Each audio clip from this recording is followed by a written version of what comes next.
Surprise, everyone! This is what we're doing today. I've been actually meaning to do this for like a couple of months. Alright, first, let me see if I can't get my link over to Discord. There we go, here's the video. Thank you for cooperating for once, YouTube. Instead of making me wait and wait. Okay, at here, Control V. Done. Okay. So, The Light Princess. Another kind of well, it's written by George MacDonald, and he's not obscure. He's actually very well known, although, well, if you haven't heard of him, you've heard of some of the people he's inspired or influenced, including J.R.R. Tolkien, supposedly Mark Twain, Lord Dunsany, tons of people, and specifically, I think it was Lewis Carroll he mentored directly. Anyway, this is one of his lesser-known works, but my personal favorite. Okay, here we are, and we're just going to dive right into The Light Princess. Hey there, Buster. Let me make sure chat exists, although I won't really be able to read chat while I'm reading this. That's just the way it goes. Yeah. Alright.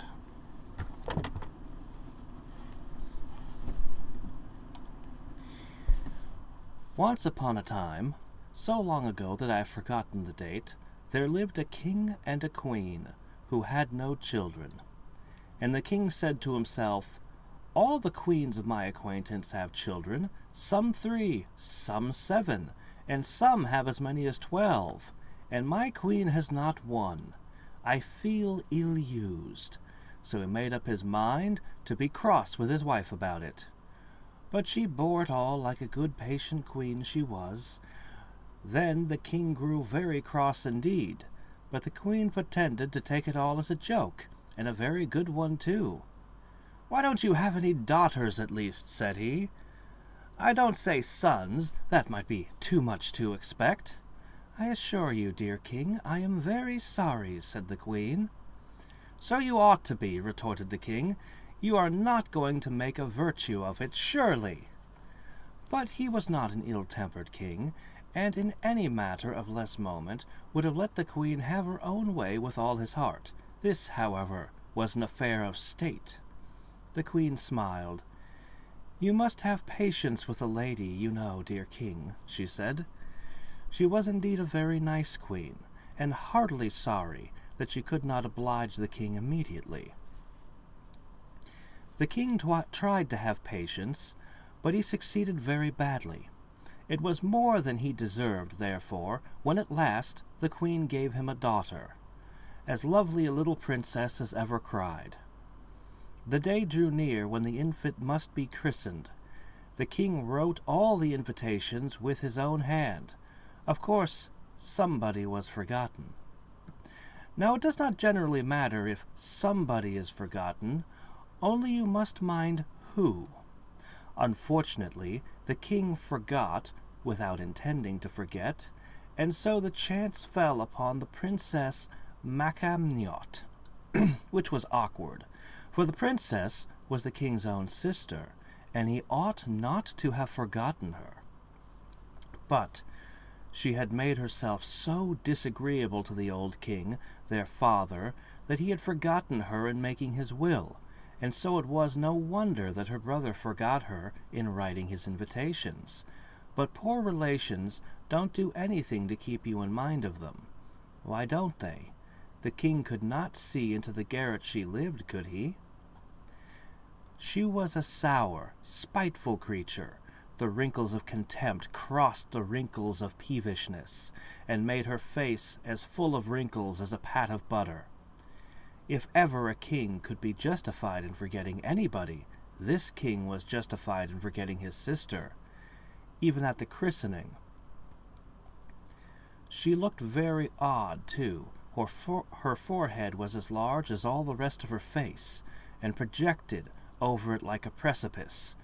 When she was angry, her little eyes flashed blue, When she hated anybody, they shone yellow and green. What they looked like when she loved anybody, I do not know, for I never heard of her loving anybody but herself, and I do not think she could have managed that if she had not somehow got used to herself. But what made it highly imprudent in the king to forget her was that she was awfully clever. In fact, she was a witch. And when she bewitched anybody, he very soon had enough of it, for she beat all the wicked fairies in wickedness, and all the clever ones in cleverness. She despised all the modes we read of in history, in which offended fairies and witches have taken their revenges, and therefore, after waiting and waiting in vain for an invitation, she made up her mind at last to go without one, and make the whole family miserable, like a princess as she was. So she put on her best gown, went to the palace, was kindly received by the happy monarch, who forgot that he had forgotten her, and took her place in the procession to the royal chapel, where they were all gathered about the font. She contrived to get next to it and throw something into the water, after which she maintained a very respectful demeanor till the water was applied to the child's face.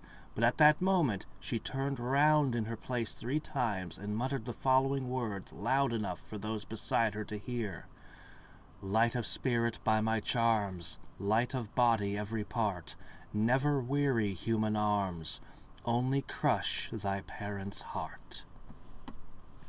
They all thought she had lost her wits, and was repeating some foolish nursery rhyme. But a shudder went through the whole of them notwithstanding. The baby, on the contrary, began to laugh and crow, while the nurse gave a start and a smothered cry, for she thought she was struck with paralysis. She could not feel the baby in her arms, but she clasped it tight and said nothing. The mischief was done. Her atrocious aunt had deprived the child of all of her gravity. If you ask me how this was effected, I answer, in the easiest way in the world. She had only to destroy gravitation.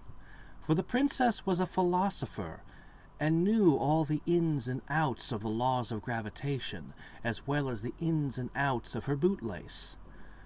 And being a witch as well, she could abrogate these laws in a moment, or at least so clog their wheels with rust, and rust their bearings that they would not work at all. But we have more to do with what followed than with how it was done. The first awkwardness that resulted from this unhappy privation was that the moment the nurse began to float the baby up and down, she flew from her arms towards the ceiling. Happily, the resistance of the air brought her ascending career to a close within a foot of it. There she remained, horizontal as when she'd left the nurse's arms, kicking and laughing amazingly. The nurse, in terror, flew to the bell and begged the footman, who answered it, to bring up the house steps directly. Trembling in every limb, she climbed up the steps, and had to stand upon the very top, and reach up before she could catch the floating tail of the baby's long clothes. When the strange fact came to be known, there was a terrible commotion in the palace. The occasion of its discovery by the king was naturally a repetition of the nurse's experience. Astonished that he felt no weight when the child was laid in his arms, he began to wave her up and not down, for she slowly ascended to the ceiling as before, and there remained floating in perfect comfort and satisfaction, as was testified by her peals of tiny laughter.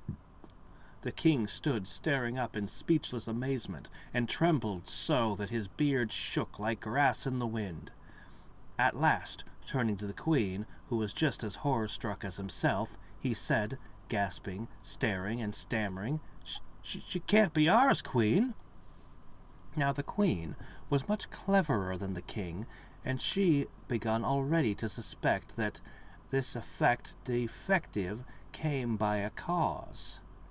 "Oh, I am sure she is ours," answered she, but we ought to have taken better care of her at the christening. People who were never invited ought not to have been present." "Oh ho!" said the king, tapping his forehead with his finger. "I have it all. I've found her out. Don't you see it, Queen? Princess MacDonald has bewitched her. That's just what I say," answered the Queen. "I beg your pardon, love. I did not hear you. John, bring the steps I have to get on my throne with." For he was a little king with a great throne, like many other kings. The throne steps were brought and set upon the dining table, and John got up on top of them.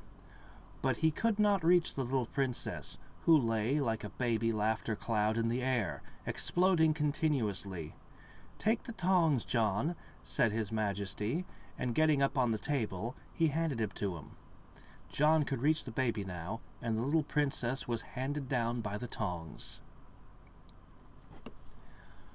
One fine summer day, a month after these, her first adventures, during which time she had been very carefully watched, the princess was lying on the bed in the queen's own chamber, fast asleep.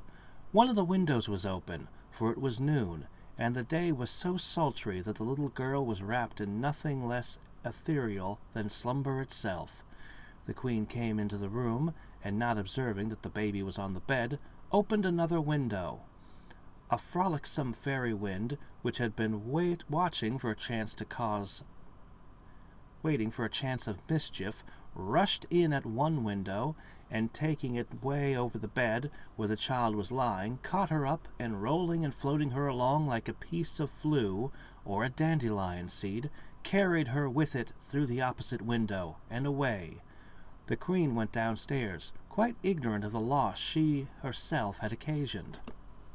When the nurse returned, she supposed that her Majesty had carried her off, and, dreading another scolding, delayed making inquiry about her. But hearing nothing, she grew uneasy, and went at length to the Queen's boudoir, where she found her Majesty. "Please, your Majesty, shall I take the baby?" said she. "Where is she?" asked the Queen. "Please forgive me. I know it was wrong." "What do you mean?" said the Queen, looking grave. "Oh, don't frighten me, your Majesty!" exclaimed the nurse, clasping her hands. The Queen saw that something was amiss, and fell down in a faint. The nurse rushed about the place, screaming, "My baby! My baby!" Everyone ran to the Queen's room, but the Queen could give no orders. They soon found out, however, that the princess was missing, and in a moment the palace was like a beehive in a garden. And 1 minute more the Queen was brought to herself by a great shout and a clapping of hands. They had found the princess fast asleep under a rose bush, to which the elvish little wind puff had carried her, finishing its mischief by shaking a shower of red rose leaves all over the little white sleeper. Startled by the noise the servants made, she woke and, furious with glee, scattered the rose leaves in all directions like a shower of spray in the sunset. She was watched more carefully after this, no doubt, yet it would be endless to relate all the odd incidents resulting from this peculiarity of the young princess. But there never was a baby in a house, not to say a palace, that kept the household in such constant good humor, at least below stairs. If it was not easy for her nurses to hold her, at least she made neither their arms nor their hearts ache. And she was so nice to play ball with, there was positively no danger of letting her fall. They might throw her down, or knock her down, or push her down, but couldn't let her down. It is true. They might let her fly into the fire or the coal hole, or through the window, but none of these accidents had happened as yet. If you heard peals of laughter resounding from some unknown region, you might be sure of the cause. Going down into the kitchen or the room, you would find Jane and Thomas, and Robert and Susan, all the sum, playing at ball with the little princess. She was the ball herself, and did not enjoy it less for that. Away she went, flying from one to another, screeching with laughter, and the servants loved the ball itself even better than the game. But they had to take care how they threw her, for if she received an upward direction, she would never come down again without being fetched.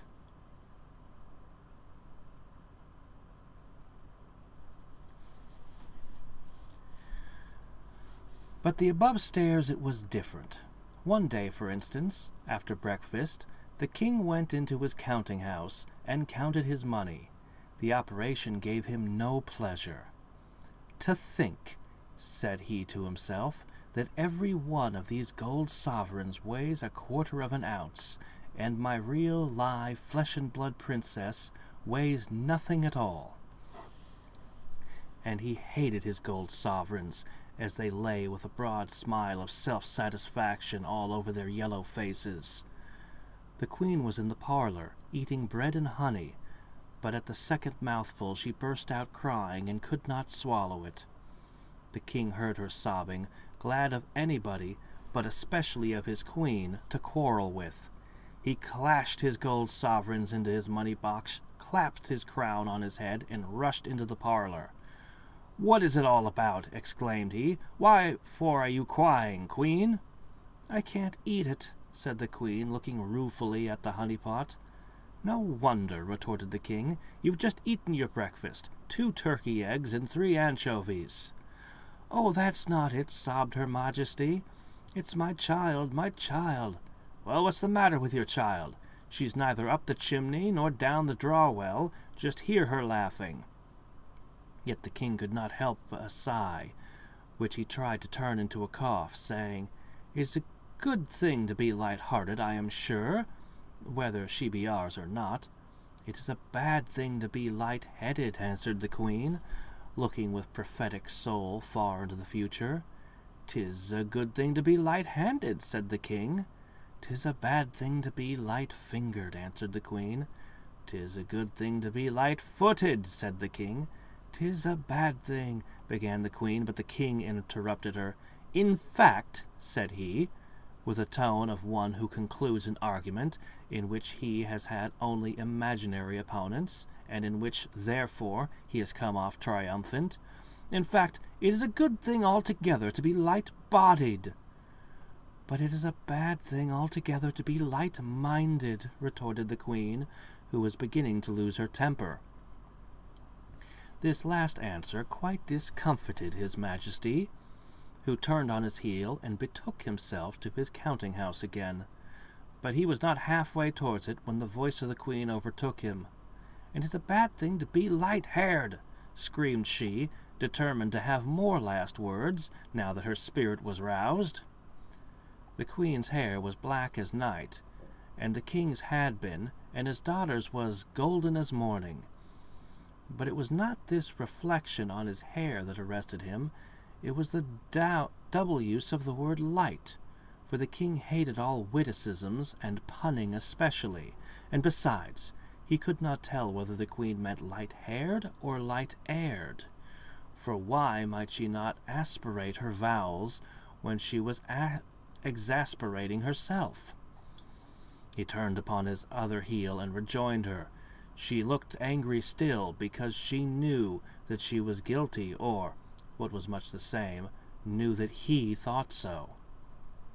"My dear queen," said he, "duplicity of any sort is exceedingly objectionable between married people of any rank, not to say kings and queens, and the most objectionable form of duplicity can assume in that of punning." "There," said the queen, "I never made a jest, but I broke it in making. I am most unfortunate woman in the world." She looked so rueful that the king took her in his arms, and they sat down to consult. "Can you bear this?" said the king. "No, I can't," said the queen. "Well, what's to be done?" said the king. "I'm sure I don't know," said the queen, "but perhaps you might try an apology?" "To my old sister, I suppose you mean," said the king. "Yes," said the queen. "Well, I don't mind," said the king. So he went the next morning to the house of the princess, and, making a very humble apology, begged her to undo the spell. But the princess declared, with a grave face, that she knew nothing at all about it. Her eyes, however, shone pink, which was a sign that she was happy.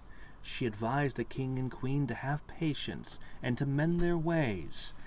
The king returned disconsolate, and the queen tried to comfort him. "We will wait till she is older. She may then be able to suggest something herself. She will know at least how she feels, and explain things to us." "But what if she should marry?" exclaimed the king, in sudden consternation at the idea. "Well, what of it?" rejoined the queen. "Just think, if she were to have children, in the course of 100 years the air might be as full of floating children as gossamers in autumn." "That is no business of ours," replied the queen. "Besides, by the time they will have learned to take care of themselves." A sigh was the king's only answer. He would have consulted the court physicians, but he was afraid they would try experiments upon her. Meanwhile, notwithstanding awkward occurrences, the griefs that she brought upon her parents, the little princess laughed and grew, not fat, but plump and tall. She reached the age of 17 without having fallen into any worse scrape than a chimney, by rescuing her from which a little bird-nesting urchin got fame and a black face. Nor thoughtless as she was, had she committed anything worse than laughter at everybody and everything that came her way.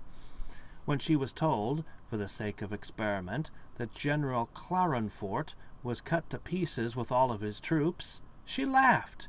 When she learned that the enemy was on the way to besiege her papa's capital, she laughed hugely. But when she was told the city would certainly be abandoned to the mercy of the enemy's soldiery, why, then she laughed immoderately. She never could be brought to see any serious side of anything. When her mother cried, she said, "What queer faces Mamma makes, and she squeezes water out of her cheeks. Funny Mamma!" And when Papa stormed at her, she laughed and danced round and round him, clapping her hands and crying, "Do it again, Papa, do it again. It's such fun! Dear funny Papa!" And if he tried to catch her, she glided from him in an instant, not in the least afraid of him, but thinking it was part of the game, not to be caught. With one push of her foot, she would be floating in the air above his head, or she would go dancing backwards and forwards and sideways like a great butterfly. It happened several times when her father and mother were holding a consultation about her in private, that they were interrupted by vainly repressed outbursts of laughter over their heads, and looking up in indignation, saw her floating at full length in the air above them, whence she regarded them with the most comical appreciation of the position. One day an awkward accident happened. The princess had come out upon the lawn with one of her attendants, who held her by the hand. Spying her father at the other side of the lawn, she snatched her hand from the maid's and sped across to him. Now when she wanted to run alone, her custom was to catch up a stone in each hand, so that she might come down again after a bound. Whatever she wore as part of her attire had no effect in this way, even gold, when it thus became as if it were part of herself, lost all the weight for the time. But whenever she only held in her hands, retained its downward tendency. On this occasion she could see nothing to catch up but a huge toad that was walking across the lawn as if he had 100 years to do it in. Not knowing what disgust meant, for this was one of her peculiarities, she snatched up the toad and bounded away. She had almost reached her father, and he was holding out his arms to receive her, and take from her lips the kiss which hovered on them, like a butterfly on a rosebud, when a puff of wind blew her aside into the arms of a young page, who had just been receiving a message from his Majesty. Now it was no great peculiarity to the princess that, once she was set a-going, it always cost her time to double and trouble to check herself. On this occasion there was no time. She must kiss, and she kissed the page. She did not think much of it, for she had no shyness in her composition, and she knew besides that she could not help it, so she only laughed like a musical box. The poor page feared the worst, for the princess, trying to correct the unfortunate tendency of the kiss, put her hands to keep her off the page, so that, along with the kiss, he received on the other cheek a slap with a huge black toad, which she poked right into his eye. He tried to laugh too, but the attempt resulted in an odd contortion of his countenance, as showed that there was no danger of him pluming himself on the kiss. As for the king, his dignity was greatly hurt, and he did not speak to the page for a whole month. I may here remark that it was very amusing to see her run, if her mode of progression could properly be called running. For first she would make a bound, then, having alighted, she would run a few steps and make another bound. Sometimes she would fancy she had reached the ground before she actually had, and her feet would go backwards and forwards, running upon nothing at all, like those of a chicken on its back. Then she would laugh like a very spirit of fun, only in her laugh there was something missing. What it was, I find myself unable to describe. I think it was a certain tone, depending upon the possibility of sorrow. Morbidizza, perhaps. She never smiled.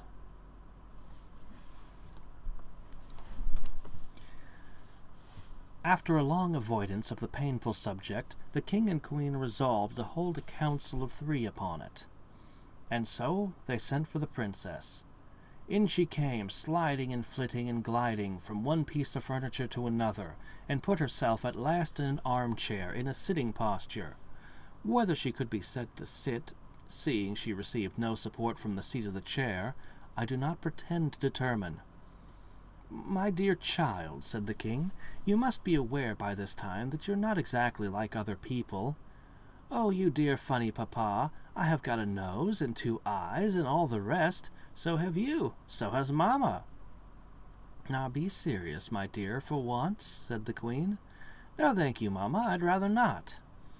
"Would you not like to be able to walk like other people?" said the king. "No, indeed, I should think not. You only crawl. You're such slow coaches." "How do you feel, my child?" he resumed, after a pause for discomfort. "Quite well, thank you. I mean, what do you feel like now?" "Like nothing at all that I know of." "You must feel like something." "I feel like a princess with a funny papa and such a dear pet of a queen mamma." "Now really," began the queen, but the princess interrupted her. "Oh yes," she added, "I remember I have a curious feeling sometimes, as if I were the only person that had any sense in the whole world." She had been trying to behave herself with dignity, but now she burst into a violent fit of laughter, threw herself backwards over the chair, and went rolling about the floor in an ecstasy of enjoyment. The king picked her up easier than one does a down quilt, and replaced her in the former relation to the chair. The exact preposition expressing this relation I do not happen to know. "Is there nothing you wish for?" resumed the king, who had learned by this time that it was useless to be angry with her. "Oh, you dear papa, yes," answered she.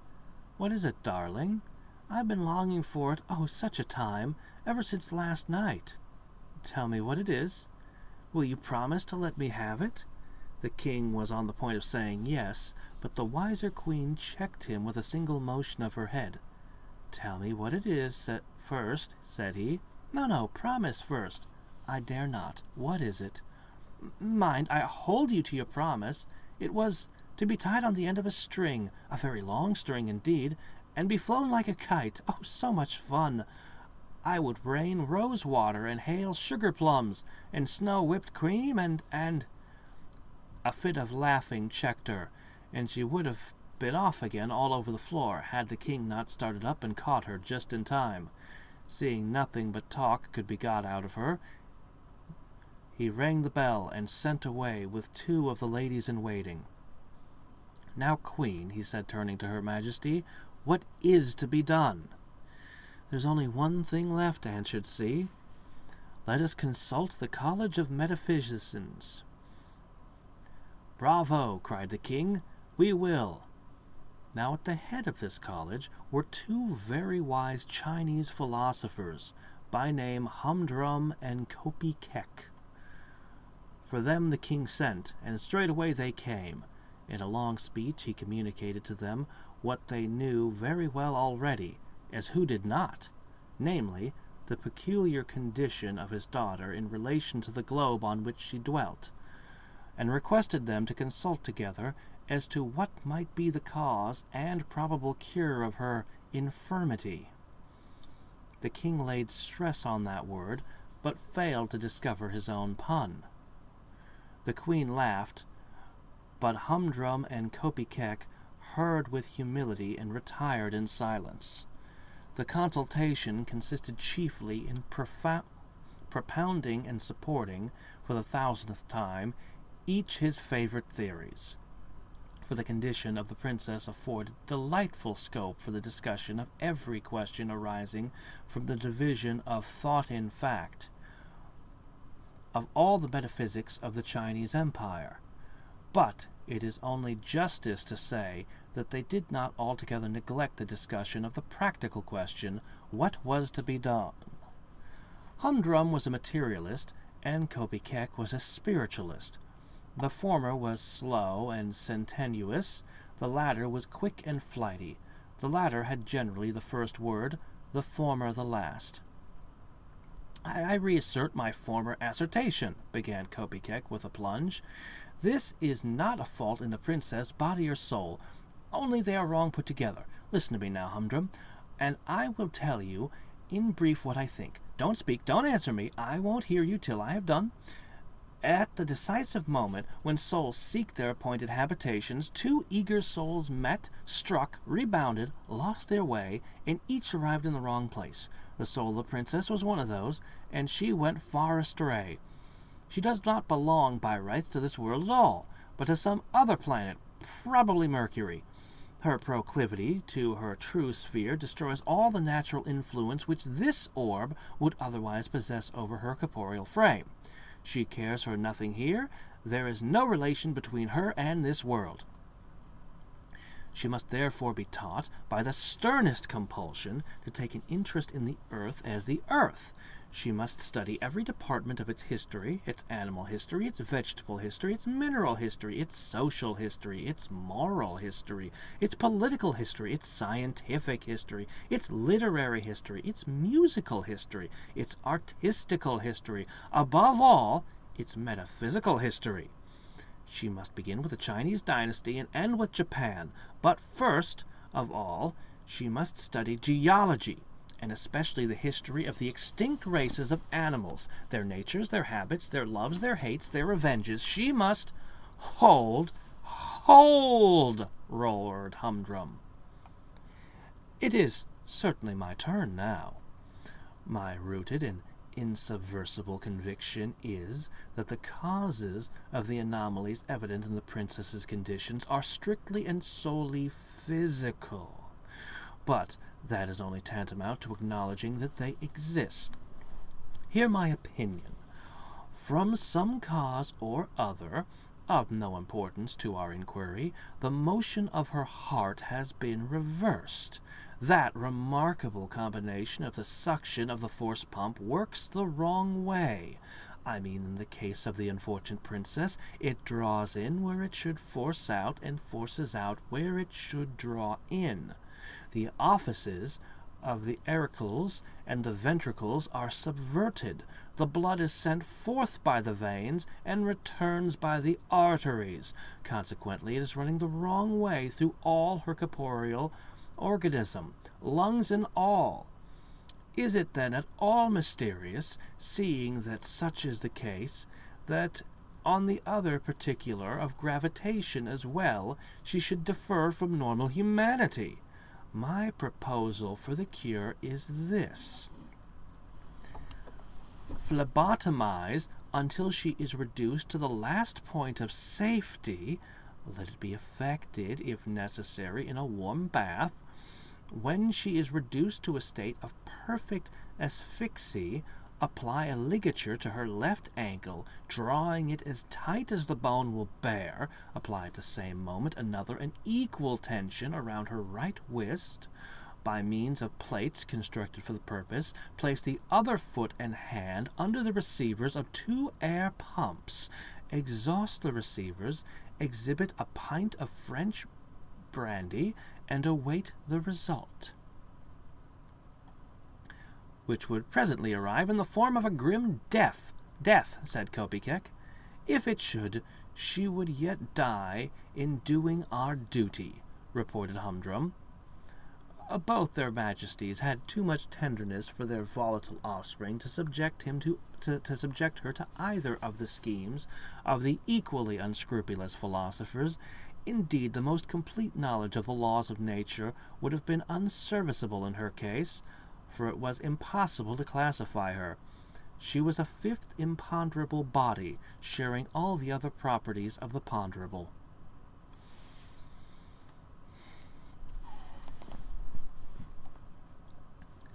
Perhaps the best thing for the princess would have been to fall in love, but how a princess, who had no gravity, could fall into anything is a difficulty, perhaps the difficulty.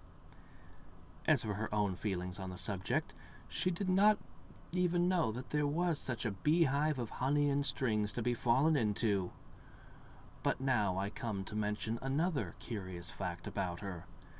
The palace was built on the shores of the loveliest lake in the world, and the princess loved this lake more than father or mother. The root of this preference, no doubt, although the princess did not recognize it as such, was that the moment she got into it, she recovered the natural right of which she had been so wickedly deprived, namely, gravity. Whether this was owing to the fact that the water had been employed as the means of conveying the injury, I do not know, but it is certain that she could swim and dive like a duck, that her old nurse said she was. The manner in which this alleviation of her misfortune was discovered was as follows. One summer evening, during the carnival of the country, she had been taken upon the lake by the king and queen in the royal barge. They were accompanied by many of their courtiers in a fleet of little boats. In the middle of the lake she wanted to go into the Lord Councillor's barge, for his daughter, who was a great favourite with her, was in it with her father.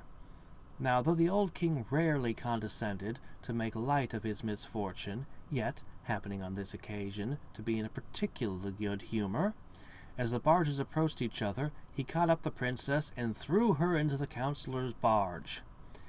He lost his balance, however, and, dropping into the bottom of the barge, lost his hold on his daughter, not, however, before imparting on her a downward tendency of his own person, though in a somewhat different direction, for, as the king fell into the boat, she fell into the water. With a burst of delighted laughter she disappeared in the lake. A cry of horror ascended from the boats. They had never seen the princess go down before. Half the men were under water in a moment. But they had all, one after another, come up to the surface again for breathing, when, tinkle, tinkle, babble, gush, came the princess's laugh over the water from far away. There she was, swimming like a swan. Nor would she come out for king or queen, chancellor or daughter. She was perfectly obstinate. But at the same time, she seemed more sedate than usual. Perhaps that was because a greater pleasure spoils laughing. At all events, after this, the passion of her life was to get in the water, and she was always the better behaved and the more beautiful the more she had of it. Summer and winter it was quite the same, only she could not stay so long in the water when they had to break the ice to let her in. Any day, from morning till evening in summer, she might be descried, a streak of white in the blue water, lying as still as the shadow of a cloud, or shooting along like a dolphin, disappearing, and coming up again far off, just where one did not expect her. She would have been in the lake of a night, too, if she could have had her way, for the balcony of her window overhung a deep pool in it, and though the shallow, reedy passage, she could have swum out into the wide, wet water, and no one would have ever been the wiser. Indeed, when she happened to wake in the moonlight, she could hardly resist the temptation.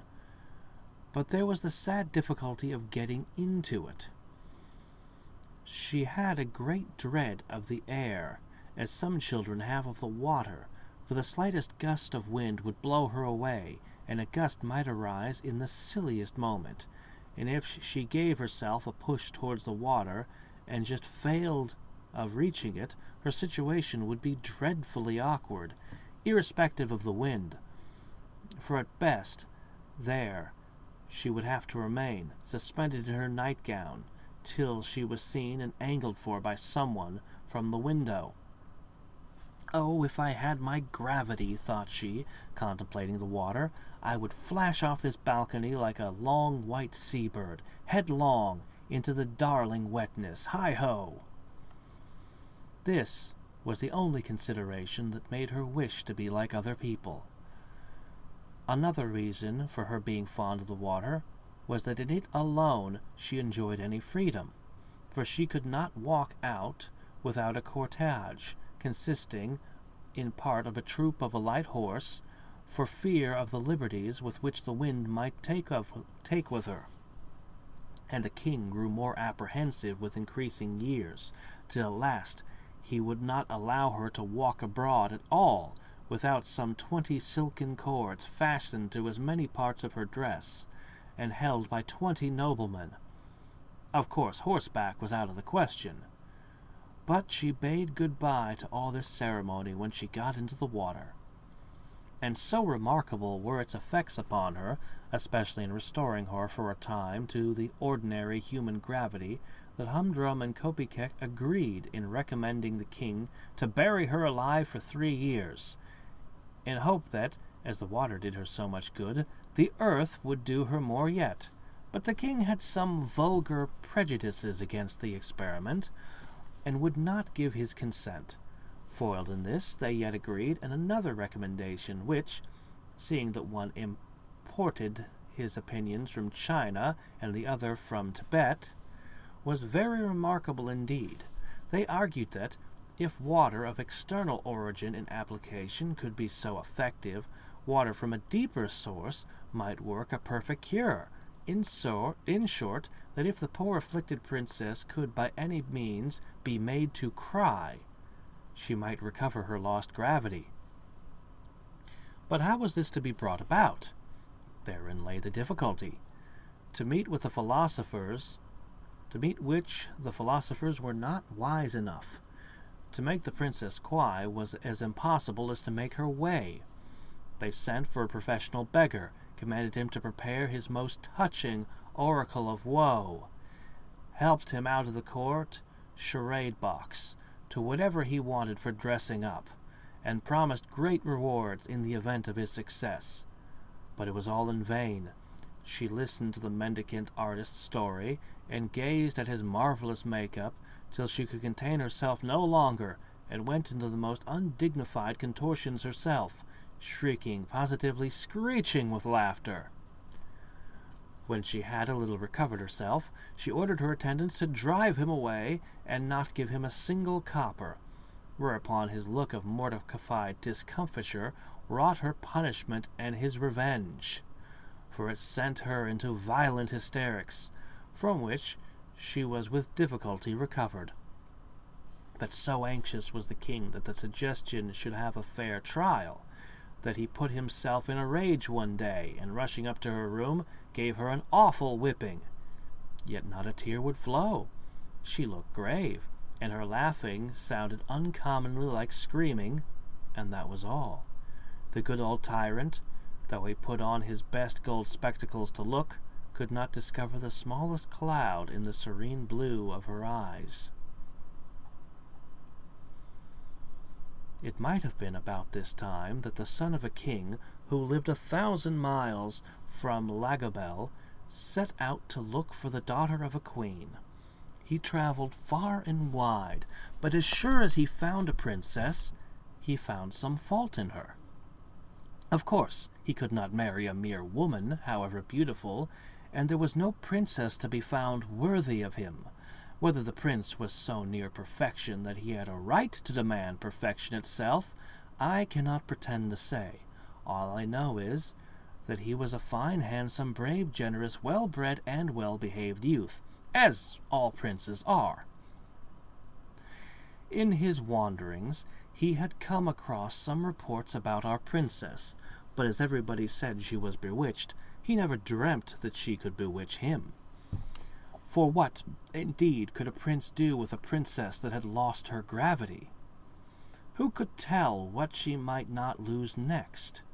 She might lose her visibility, or her tangibility, or in short, the power of making impressions upon the radical sensorium, so that he should never be able to tell whether she was dead or alive. Of course, he made no further inquiries about her. One day he lost sight of his retinue in the great forest. These forests were very useful in delivering princes from their courtiers, like a sieve that keeps back the bran.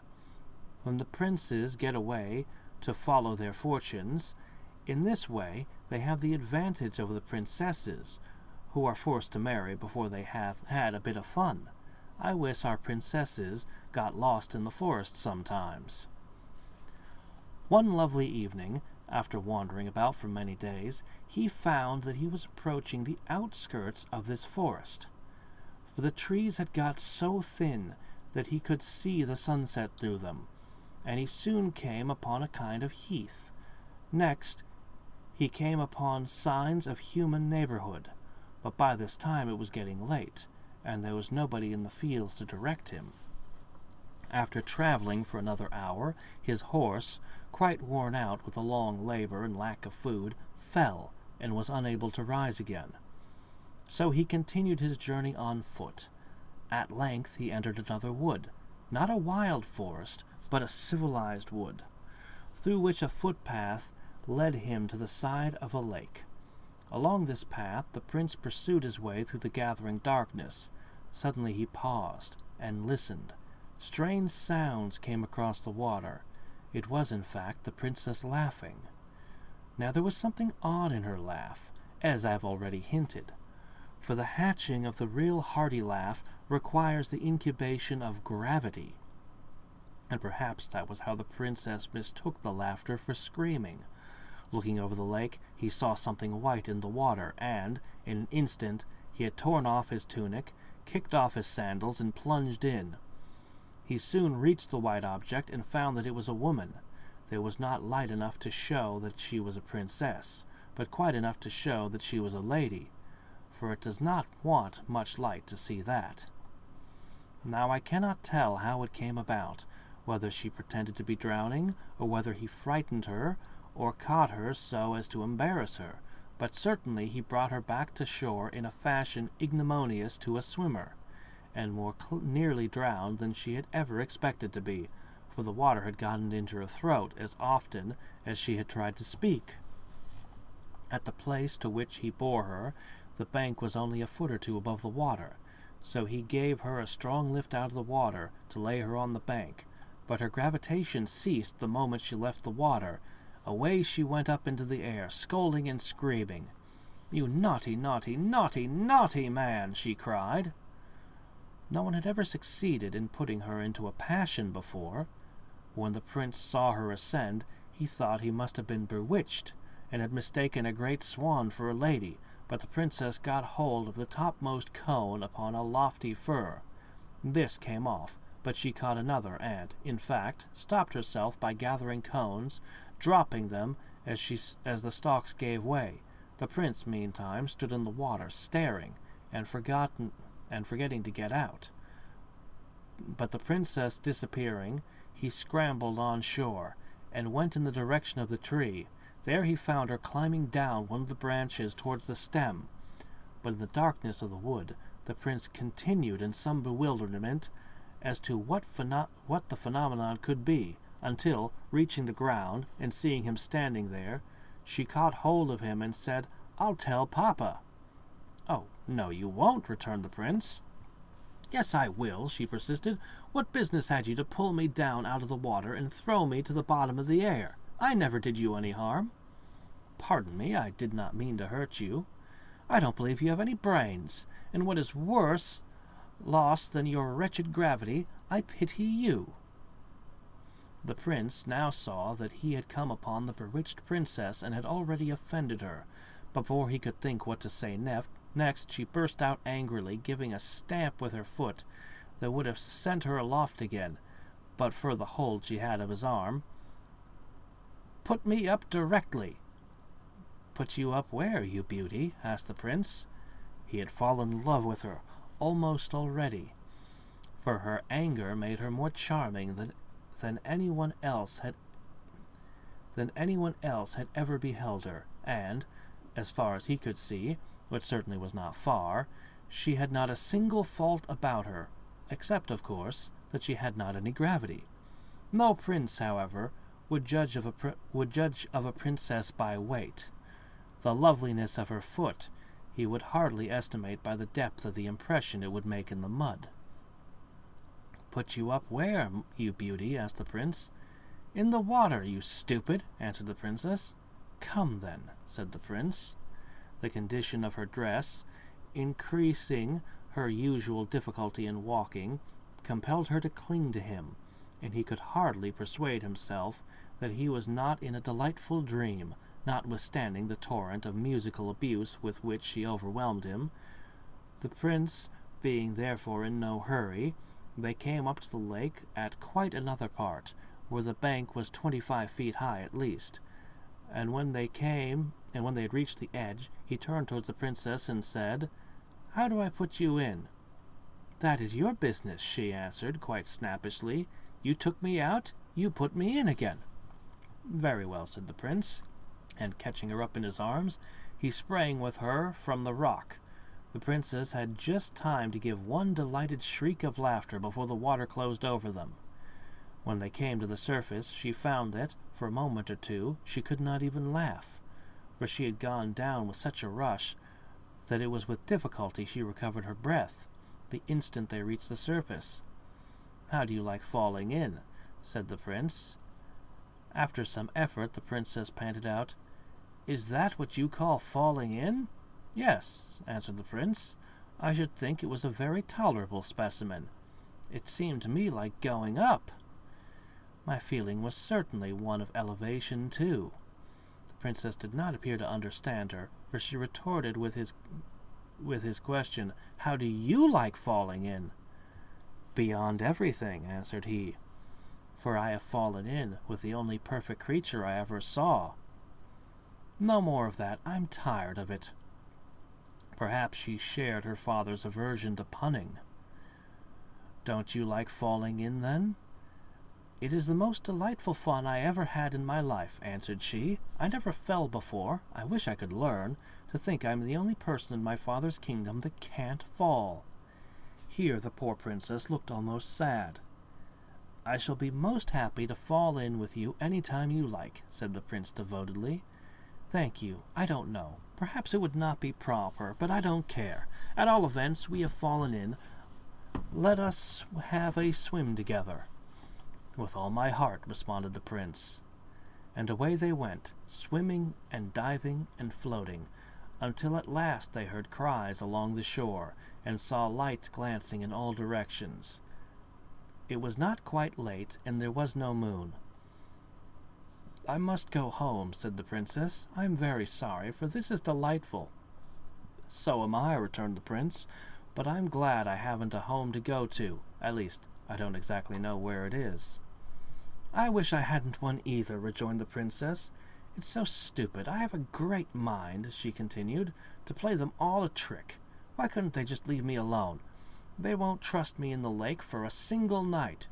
You see where the green light is burning? That in the window of my room. Now if you could just swim there with me quietly, and then we are all but under the balcony, give me such a push, up you calls it, as you did a little while ago, I should be able to catch hold of the balcony and get through the window, and then they may look for me till tomorrow morning." "With more obedience than pleasure," said the prince gallantly, and away they swam, very gently. "Will you be in the lake tomorrow night?" the prince ventured to ask. "To be sure I will." "I don't think so. Perhaps," was the princess's somewhat strange answer. But the prince was intelligent enough to not press her further, and merely whispered, as he gave her a parting lift, "Don't tell." The only answer the princess returned was a roguish look. She was already a yard above his head. The look seemed to say, "Never fear. It is too good fun to spoil that way." So perfectly like other people had she been in the water, that even yet the prince could scarcely believe his eyes when he saw her ascend slowly, grasped the balcony and disappeared through the window. He turned, almost expecting to see her still by his side, but he was alone in the water, so he swam away quietly and watched the lights roving about the shore for hours after the princess was safe in her chamber. As soon as they disappeared, he landed in search of his tunic and sword, and, after some trouble, found them again. Then he made the best of his way round the lake to the other side. There the wood was wilder, the shore steeper rising, more immediately towards the mountains which surrounded the lake on all sides, and kept sending it messages of silvery streams from morning to night, and all night long. He soon found a spot where he could see the green light in the princess's room, and where, even in the broad daylight, he would be in no danger of being discovered from the opposite shore. It was a sort of cave in the rock, where he provided himself a bed of withering leaves, and lay down too tired for hunger to keep him awake. All night long he dreamt he was swimming with the princess. Early the next morning, the prince set out to look for something to eat, which he had soon discovered at a forester's hut, where for many following days he was supplied with all that a brave prince could consider necessary, and having plenty to keep him alive for the present, he would not think of wants not yet in existence. Whenever care intruded, the prince always bowed out in the most princely manner. When he returned from his breakfast to his watch cave, he saw the princess already floating about in the lake, attended by the king and queen, whom he knew by their crowns, and a great company in lovely little boats, with canopies of all the colors of the rainbow, and flags and streamers of a great many more. It was a very bright day, and soon the prince, burned up with the heat, began to long for cold water and a cool princess. But he had to endure till twilight, for the boats had provisions on board, and it was not until the sun went down that the gay party began to vanish. Boat after boat drew away to the shore, following that of the king and queen, till only one, apparently the princess's own boat, remained. But she did not want to go home even yet, and the prince thought he saw her order the boat to shore without her. At all events it rowed away, and now, of all the radiant company, only one white speck remained. Then the prince began to sing. Unfortunately, your reader will not attempt to sing this song. Before he had finished his song, the princess was just under the place where he sat, and looking up to find him, his ears had led her truly.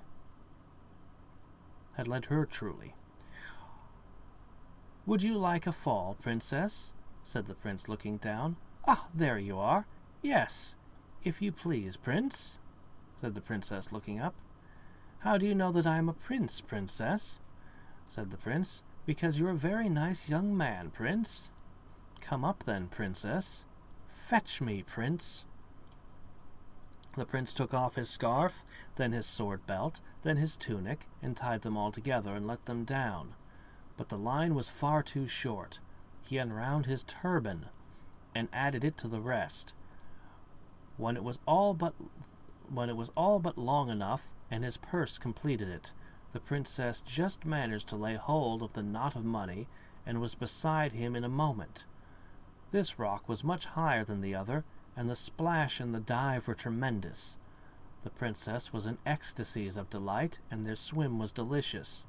Night after night they met, and swam about the dark clear lake, where such was the prince's gladness, that, whether the princess's way of looking at things infected him, or he was actually getting light-headed, he often fancied that he was swimming in the sky instead of the lake. But when he talked about being in heaven, the princess laughed at him dreadfully. When the moon came, she brought them pure, fresh pleasure. Everything looked strange and new in her light, with an old, withered, yet unfading newness. When the moon was nearly full, one of their great delights was to dive deep in the water, and then, turning round, look up through it at the great blot of light close above them, shimmering and trembling and wavering, spreading and contracting, seeming to melt away, and again grow solid. Then they would shoot up through the blot, and lo, there was the moon, far off, clear and steady and cold, and very lovely, at the bottom of the deeper and bluer lake than theirs, as the princess said. The prince soon found out that while in the water, the princess was very like other people, and besides this, she was not so forward in her questions or pert in her replies at sea as on shore.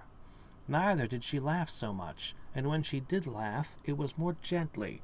She seemed altogether more modest and maidenly in the water than out of it. But when the prince, who had really fallen in love when he fell in the lake, began to talk to her about love, she always turned her head towards him and laughed. After a while she began to look puzzled, as if she were trying to understand what he meant, but could not, revealing a notion that he meant something. But as soon as ever she left the lake, she was so altered that the prince said to himself, "If I marry her, I see no help for it. We must turn merman and mermaid, and go out to the sea at once."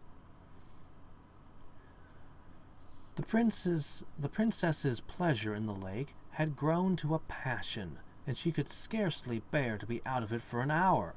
Imagine to her consternation then, diving with the prince one night, a sudden suspicion seized her that the lake was not so deep as it used to be. The prince could not imagine what had happened.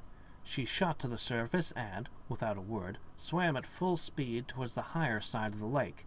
He followed, begging to know if she was ill or what was the matter. She never turned her head, or took the smallest notice of his question. Arriving to the shore, she coasted the rocks with minute inspection, but she was not able to come to a conclusion, for the moon was very small, and so she could not see very well. She turned therefore and swam home. Without saying a word to explain her conduct to the prince, of whose presence she was no longer conscious, he withdrew to his cave in great perplexity and distress. Next day she made many observations, but alas, strengthened her fears. She saw that the banks were too dry, and that the grass on the shore and the trailing plants on the rocks were withering away. She caused marks to be made along the borders, and examined them day after day in all directions of the wind, till at last the horrible idea became a certain fact, that the surface of the lake was slowly sinking. The poor princess nearly went out of her what little mind she had. It was awful to her to see the lake, which she loved more than any living thing, lie dying before her eyes. It sank away, slowly vanishing. The tops of the rocks that had never been seen till now began to appear far down in the clear water. Before long they were dry in the sun. It was fearful to think of the mud that would soon lie there, banking and festering, full of lovely creatures dying, and ugly creatures coming to life, like the unmaking of the world, and how the hot sun would be without any lake. She could not bear to swim in it any more, and began to pine away. Her life seemed bound up with it, and ever as the lake's sake, she pined. People said she would not live an hour after the lake was gone. But she never cried. A proclamation was made to all the kingdom that whosoever should discover the cause of the lake's decrease would be awarded with a princely fashion. Humdrum and Kopy-Keck applied themselves to their physics and metaphysics, but in vain. Not even they could suggest a cause. Now, the fact was that the old princess was the root of the mischief. When she heard that her niece found more pleasure in the water than anyone else out of it, she went into a rage and cursed herself for her want of foresight. "But," said she, "I will soon set all right. The king and the people shall die of thirst. Their brains shall boil and fizzle in their skulls before I will lose my revenge." And she laughed a ferocious laugh that made the hairs on the back of her black cat stand erect with terror. Then she went to an old chest in the room, and opening it, took out what looked like a piece of dried seaweed. This she threw into a tub of water. Then she threw some powder into the water and stirred it with her bare arm, muttering over it words of hideous sound and yet more hideous import.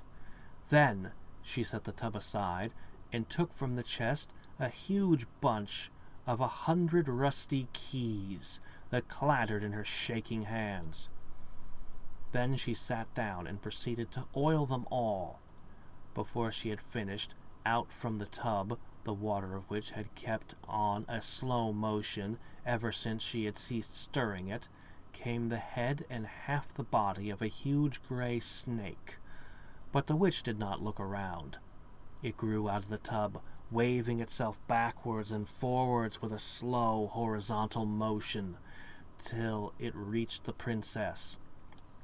When it laid its head upon her shoulder and gave a low hiss in her ear, she started, but with joy, and seeing the head resting on her shoulder, drew it towards her and kissed it. Then she drew it all out of the tub and wound it around her body. It was one of those dreadful creatures which few had ever beheld, the white snakes of darkness. Then she took the keys and went down to her cellar, and as she unlocked the door, she said to herself, "This is worth living for." Locking the door behind her, she descended a few steps into the cellar, and crossing it, unlocked another door into a dark, narrow passage. She locked this also behind her, and descended a few more steps. If anyone had followed the witch princess, he would have heard her unlock exactly 100 doors and descend a few steps after unlocking each. When she had unlocked the last, she entered a vast cave, the roof of which was supported by huge natural pillars of rock. Now this roof was the underside of the bottom of the lake. She then untwined the snake from her body and held it by its high tail above her. The hideous creature stretched up its head towards the roof of the cavern, which it was just able to reach. Then it began to move its head backward and forward in a slow, oscillating motion, as if looking for something. At the same moment the witch began to walk round and round the cavern, coming nearer to the center with every circuit, while the head of the snake described the same path over the roof that she did over the floor, for she kept holding it up. And still it kept slowly oscillating. Round and round the cavern they went, ever lessening the circuit, till, at the last, the snake made a sudden dart and clung to the roof with its mouth. "That's right, my beauty," cried the princess. "Drain it dry." She let it go, left it hanging, and sat down on a great stone with her black cat, which had followed her all around the cave, by her side. Then she began to knit and mutter awful words. The snake hung like a huge leech, sucking at the stone. The cat stood with its back arched and its tail like a piece of cable, looking up at the snake, and the old woman sat and knitted and muttered. 7 days and 7 nights they remained thus, when suddenly the serpent dropped from the roof as if exhausted, and shriveled up till it was again like a piece of dried seaweed. The witch started to her feet, picked it up, put it in her pocket, and looked up at the roof. 1 drop of water was trembling on the spot where the snake had been sucking. As soon as she saw that, she turned and fled, followed by her cat. Shutting the door in a terrible hurry, she locked it, and having muttered some frightful words, sped to the next, which also she locked and muttered over. And so with all the 100 doors, till she arrived in her own cellar. Then she sat down on the floor ready to faint, but listened with malicious delight to the rushing of water, which she could hear distinctly through all the 100 doors. But this was not enough. Now that she had tasted revenge, she had lost her patience. Without further measures, the lake would be too long in disappearing. So the next night, with the last shred of the dying old moon rising, she took some of the water in which she had revived the snake, put it in a bottle, and set out, accompanied by her cat. Before the morning she had made the entire circuit of the lake, muttering fearful words as she crossed every stream, and casting into it some of the water out of her bottle. When she had finished the circuit, she muttered yet again, and flung a handful of water towards the moon.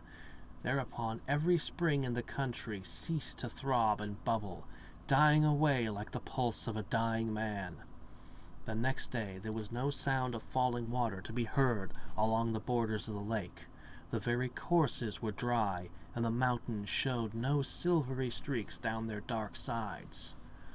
And not alone had the fountains of the Mother Earth ceased to flow, for all the babies throughout the country were crying dreadfully, only without tears.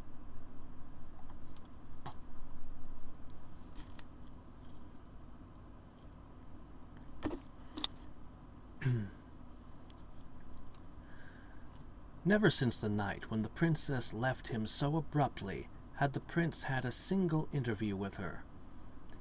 He had seen her only once or twice in the lake, but as far as he could discover, she had not been in it any more at night. He had sat and sung and looked in vain for his Nereid, while she, like a true Nereid, was wasting away with her lake, sinking as it sunk, withering as it dried. When at length he discovered the change that was taking place in the level of the water, he was in great alarm and perplexity. He could not tell whether the lake was dying because the lady had forsaken it, or whether the lady would not come because the lake had begun to shrink, but he resolved to know so much at least. He disguised himself, and, going to the palace, requested to see the Lord Chamberlain. His appearance at once gained his request, and the Lord Chamberlain, being a man of some insight, perceived that there was more to the princess's solicitation than met the ear. He felt likewise that no one could tell whence the solution of the present difficulty might arise, so he granted the prince's prayer, and to be made a shoe-black to the princess. It was rather cunning in the prince to request such an easy post, for the princess could not possibly soil as many shoes as other princesses. He soon learned all that he could about the princess. He went nearly distracted, but after roaming about the lake for a few days and diving in every depth that remained, all that he could do was put an extra polish on the dainty pair of boots that was never called for. For the princess kept her room, with the curtains drawn to shut out the dying lake, but she could not shut it out of her mind for a moment. It haunted her imagination so that she felt as if the lake were her soul, drying up within her, first to mud, then to madness and death. She thus brooded over the change, with all its dreadful accompaniments, till she was nearly distracted. As for the prince, she had forgotten him. However much she had enjoyed his company in the water, she did not care for him without it. But she seemed to have forgotten her father and mother, too. The lake went on sinking. Small, slimy spots began to appear, which glittered steadily amidst the changeful shine of the water. These grew to broad patches of mud, which widened and spread, with rocks here and there, and floundering fishes and crawling eels swarming. The people went everywhere catching these, and looking for anything that might have dropped from those royal boats. At length the lake was all but gone. Only a few of the deepest pools remained unexhausted. It happened one day that a party of youngsters found themselves on the brink of one of these pools in the very center of the lake, in the rocky basin of considerable depth. Looking in, they saw at the bottom something that shone yellow in the sun. A little boy jumped in and dived for it. It was a plate of gold covered in writing. They carried it to the king, On one side of it stood these words: "Death alone from death can save. Love is death, and so is brave. Love can fill the deepest grave. Love loves on beneath the wave." Now this was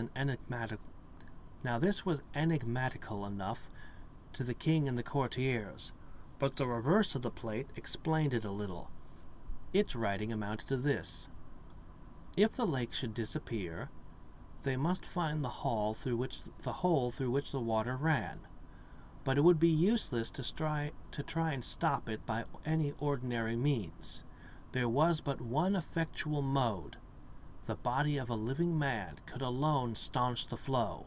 The man must give himself of his own will, and the lake must take his life as it is filled, otherwise the offering would be of no avail. If the nation could not provide one hero, it was time it should perish. This was a very disheartening revelation to the king, not that he was unwilling to sacrifice a subject, but that he was hopeless of finding a man willing to sacrifice himself. No time was to be lost, however, for the princess was lying motionless on her bed, and taking no nourishment but lake water, which was none of the best. Therefore the king caused the contents of the wonderful plate of gold to be published throughout the country. No one, however, came forward. The prince, having gone several days' journey into the forest to consult a hermit whom he had met there on his way to Lagobel, knew nothing of the oracle till his return. When he had acquainted himself with all the particulars, he sat down and thought. "She will die if I don't do it, and life would be nothing to me without her, so I will lose nothing by doing it. And life will be as pleasant to her as ever, for she will soon forget me. And there will be so much more beauty and happiness in the world. To be sure, I will not see it." Here the poor prince gave a sigh. "How lovely the lake will be in the moonlight, with that glorious creature sporting in it like a wild goddess. It is rather hard to be drowned by inches, though. Let me see. That will be 70 inches of me to drown." Here he tried to laugh, but could not. "The longer the better, however," he resumed, "for can I not bargain that the princess shall be beside me all the time? So I shall see her once more, kiss her perhaps, who knows, and die looking into her eyes. It will be no death, at least I shall not feel it, and to see the lake filling for the beauty again. All right, I am ready." He kissed the princess's boot, laid it down, and hurried to the king's apartment. But feeling, as he went, that anything sentimental would be disagreeable, he resolved to carry off the whole affair with nonchalance. So he knocked at the king's door, at the king's counting-house, where it was all but a capital crime to disturb him. When the king heard the knock, he started up, and opened the door in a rage. Seeing only a shoeblack, he drew his sword. This, I am sorry to say, was his usual mode for asserting his regality when he thought his dignity was in danger. But the prince was not the least alarmed. "Please, your majesty, I'm your butler." "My butler, you lying rascal! What do you mean?" "I mean I will cork your big bottle." "Is the fellow mad?" bawled the king, raising the point of his sword. "I will put a stopper, plug, what you call it, in your leaky lake, grand monarch," said the prince. The king was in such a rage that before he could speak he had time to cool, and to reflect that it would be a great waste to kill the only man who was willing to be useful in their present emergency, seeing that in the end the insolent fellow would be as dead as if he had died by his majesty's own hand. "Oh," said he at last, putting up his sword with difficulty. "It was so long. I am obliged to you, you young fool. Take a glass of wine." "No, thank you." "Very well," said the king. "Would you like to run and see your parents before you make your experiment?" "No, thank you." "Then we will go and look for the hole at once." said his Majesty, and proceeded to call some attendants. "Stop, please, your Majesty. I have a condition to make," interposed the prince. "What?" exclaimed the king. "A condition? And with me? How dare you?" "As you please," returned the prince coolly. "I wish your Majesty a good morning." "You wretch! I will put you in a sack and stuck in the hole." "Very well, your Majesty," replied the prince, becoming a little more respectful, lest the wrath of the king should deprive him of the pleasure of dying for the princess. "But what good will that do, your Majesty? Please remember that the oracle says the victim must offer himself."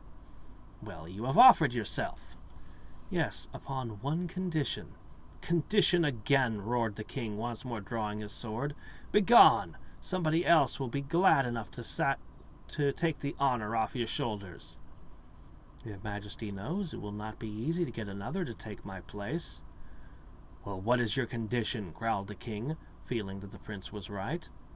"Only this," replied the prince, "that as I must on no account die before I am fairly drowned, and the waiting will be rather wearisome, the princess, your daughter, shall go with me, feed me with her own hands, and look at me now and then to comfort me.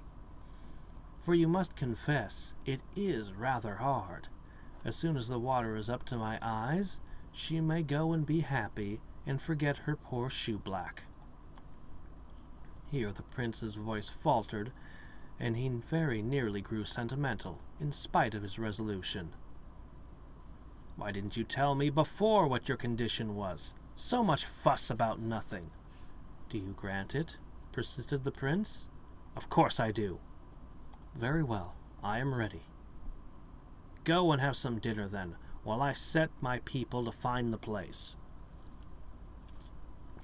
The king ordered out his guards, and gave directions to the officers to find the hole in the lake at once.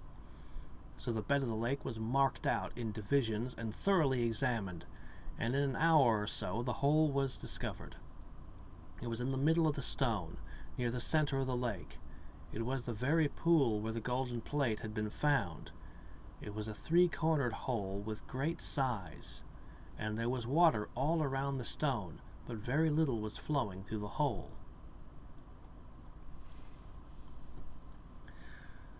The prince went to dress for the occasion, for he was resolved to die like a prince. When the princess heard that a man had offered to die for her, she was so transported that she jumped off her bed, feeble as she was, and danced around the room for joy. She did not care who the man was. That was nothing to her. The hole wanted stopping, and if only a man would do, why, take one. In an hour or two more everything was ready. Her maid dressed her in haste, and they carried her to the side of the lake. When she saw it, she shrieked and covered her face with her hands. They bore her across the stone, where they had already placed a little boat before her. The water was not deep enough to float it, but they hoped it would be before long. They laid her on cushions, placed in the boat wines and fruits and other nice things, and stretched a canopy over all. In a few minutes the prince appeared. The princess recognized him at once, but did not think it worth while to acknowledge him. "Here I am," said the prince. "Put me in." "They told me it was a shoeblack," said the princess. "So I am," said the prince. "I blackened your little boots 3 times a day, because they were all I could get of you. Put me in." The courtiers did not resent his bluntness, except by saying to each other that he was taking it out in impudence. But how was he to be put in? The golden plate contained no instructions on this point, so the prince looked at the hole and saw but one way. He put both his legs into it, sitting on the stone, and, stooping forward, covered the corner that remained open with his 2 hands. It was an uncomfortable position. He resolved to abide his fate, and turning to the people said, "Now you can go." The king had already gone home to dinner. "Now you can go," repeated the princess after him like a parrot. The people obeyed her and went. Presently a little wave flowed over the stone, and wetted one of the prince's knees. But he did not mind it much. he began to sing. Unfortunately, once again, your reader will not attempt to sing this song.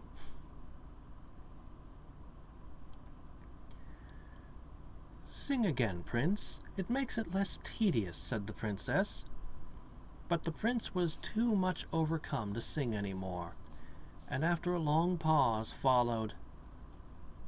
"This is very kind of you, Prince," said the princess at last, quite coolly, as she lay in the boat with her eyes shut. "I am sorry I can't return the compliment," thought the prince, "but you are worth dying for after all." Again a wavelet, and another flowed over the stone, and wetted both the prince's knees. But he did not speak or move. 2, 3, 4 hours passed in this way, the princess apparently asleep, and the prince very patient. But he was much disappointed in his position, for he had none of the consolation he had hoped for. At last he could bear it no longer. "Princess," said he. But at that moment up started the princess, crying, "I'm afloat! I'm afloat!" And the little boat bumped against the stone. "Princess," repeated the prince, encouraged by seeing her wide awake and looking eagerly at the water. "Well?" said she, without looking around. "Your papa promised that you would look at me, and you haven't looked at me once." "Did he? Oh, then I suppose I must, but I am so sleepy." "Sleep then, darling, and don't mind me," said the poor prince. "Really, you are very good," replied the princess. "I think I will go to sleep again." "Just give me a glass of wine and a biscuit first," said the prince very humbly. "With all my heart," said the princess, and gaped as she said it. She got a bottle of wine and a biscuit, however, and leaning over the side of the boat toward him, was compelled to look at him. "My prince," she said, "you don't look well. Are you sure you don't mind it?" "Not a bit," said he, looking very faint indeed, "only I shall die before it is of any use to you, unless I have something to eat." "There then," said she, holding out the wine to him. "Ah, you must feed me. I dare not move my hands. The water would run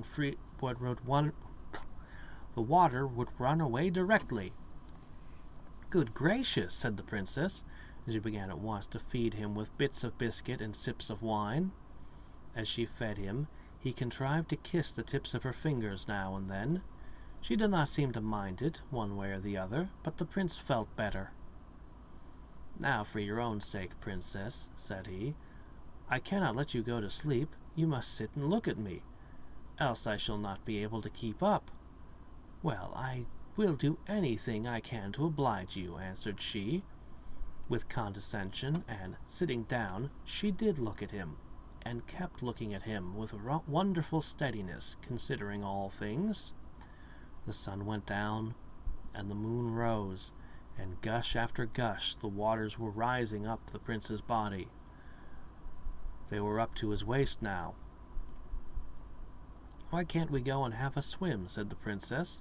"There seems to be water enough just about here." "I shall never swim more," said the prince. "Oh, I forgot," said the princess, and was silent. So the water grew and rose up to the prince, and the princess sat and looked at him. She fed him now and then. The night wore on. The waters rose and rose. The moon rose likewise higher and higher, and shone full on the face of the dying prince. The water was up to his neck. "Will you kiss me, princess?" said he feebly. The nonchalance was all gone now. "Yes, I will," answered the princess, and kissed him with a long, sweet, cold kiss. "Now," said he, with a sigh of content, "I die happy." He did not speak again. The princess gave him some wine for the last time, but he was past eating. Then she sat down again and looked at him. The water rose and rose. It touched his chin. It touched his lower lip. It touched between his lips. He shut them hard to keep it out. The princess began to feel strange. It touched his upper lip. He breathed through his nostrils. The princess looked wild. It covered his nostrils. Her eyes looked scared and shone strange in the moonlight. His head fell back, the water closed over it, and the bubbles of his last breath bubbled up through the water. The princess gave a shriek and sprang into the lake. She laid hold first of one leg, and then of the other, and pulled and tugged, but she could not move either. She stopped to take a breath, and that made her think that he could not get any breath.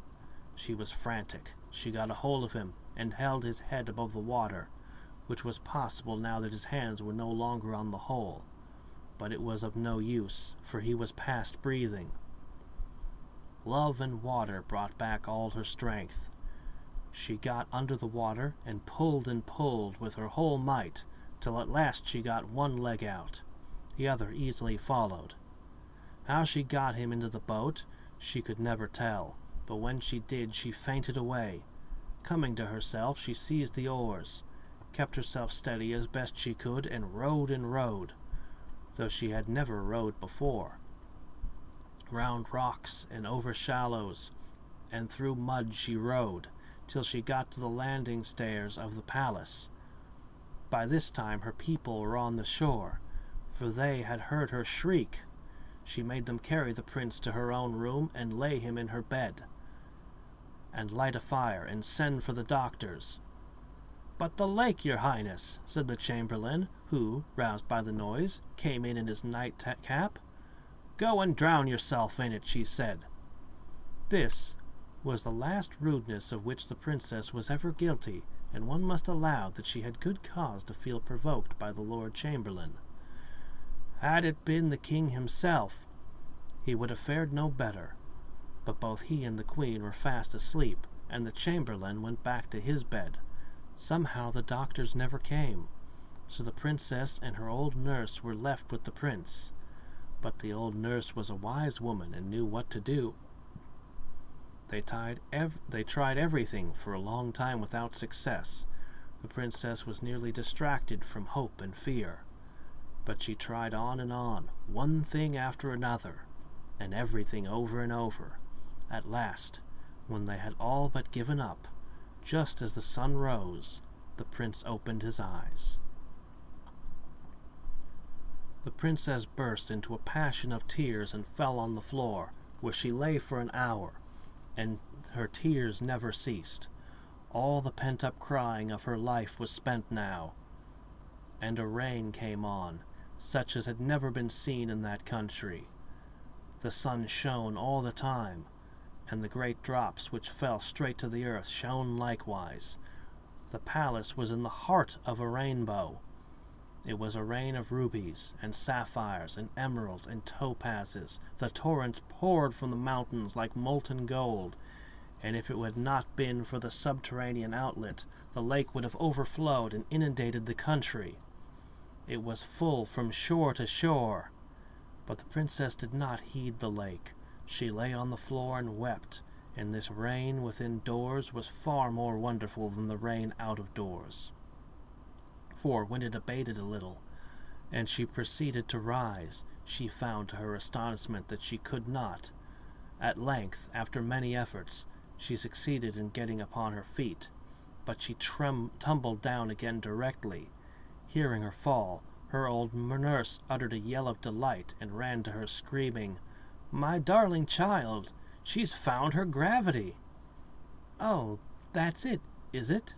said the princess, rubbing her shoulder and her knee alternately. "I consider it very unpleasant. I feel as if I should be crushed to pieces." "Hurrah!" said the prince from the bed. "If you've come around, princess, so have I. How's the lake?" "Brimful," answered the nurse. "Then we're all happy." "That we are indeed," answered the princess, sobbing. And there was a rejoicing all over the country that rainy day. Even the babies forgot their past troubles, and danced and crowded amazingly. And the king told stories, and the queen listened to them, and he divided the money in his box, and she the honey in her pot, among all the children, and there was such jubilation as was never heard before. Of course, the prince and the princess were betrothed at once, but the princess had to learn to walk before they could be married with any propriety, and this was not so easy at her time in life, for she could walk no more than a baby. She was always falling down and hurting herself. "Is this the gravity you used to make so much of?" she said one day to the prince, as he raised her from the floor. "For my part, I was a great more comfortable without it." "No, no, that's not it. This is it," replied the prince, as he took her up and carried her like a baby, kissing her all the time. "This is gravity." "That's better. I don't mind that so much." And she smiled the sweetest, loveliest smile in the prince's face, and she gave him one little kiss in return for all of his, and he thought them overpaid, for he was beside himself with delight. I fear she complained of her gravity more than once after this, notwithstanding. It was a long time before she got reconciled to walking, but the pain of learning it was quite counterbalanced by two things, either of which would have been sufficient consolation. The first was that the prince himself was her teacher, and the second, that she could tumble into the lake as often as she pleased.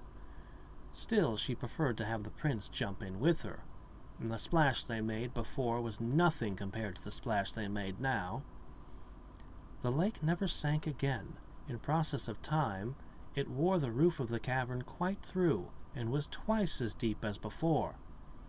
The only revenge the princess took on her aunt was to tread pretty hard on her gouty toe the next time she saw her.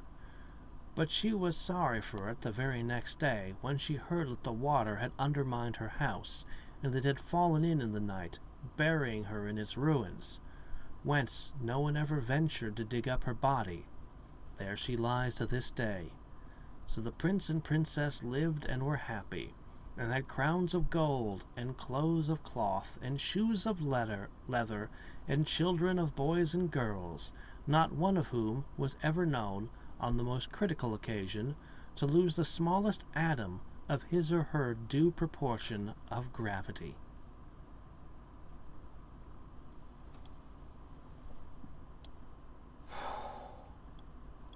Thus concludes The Light Princess by George MacDonald.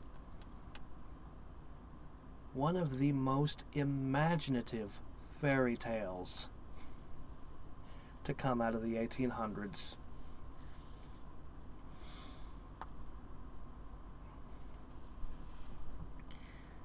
And with that, and until next time, and every time,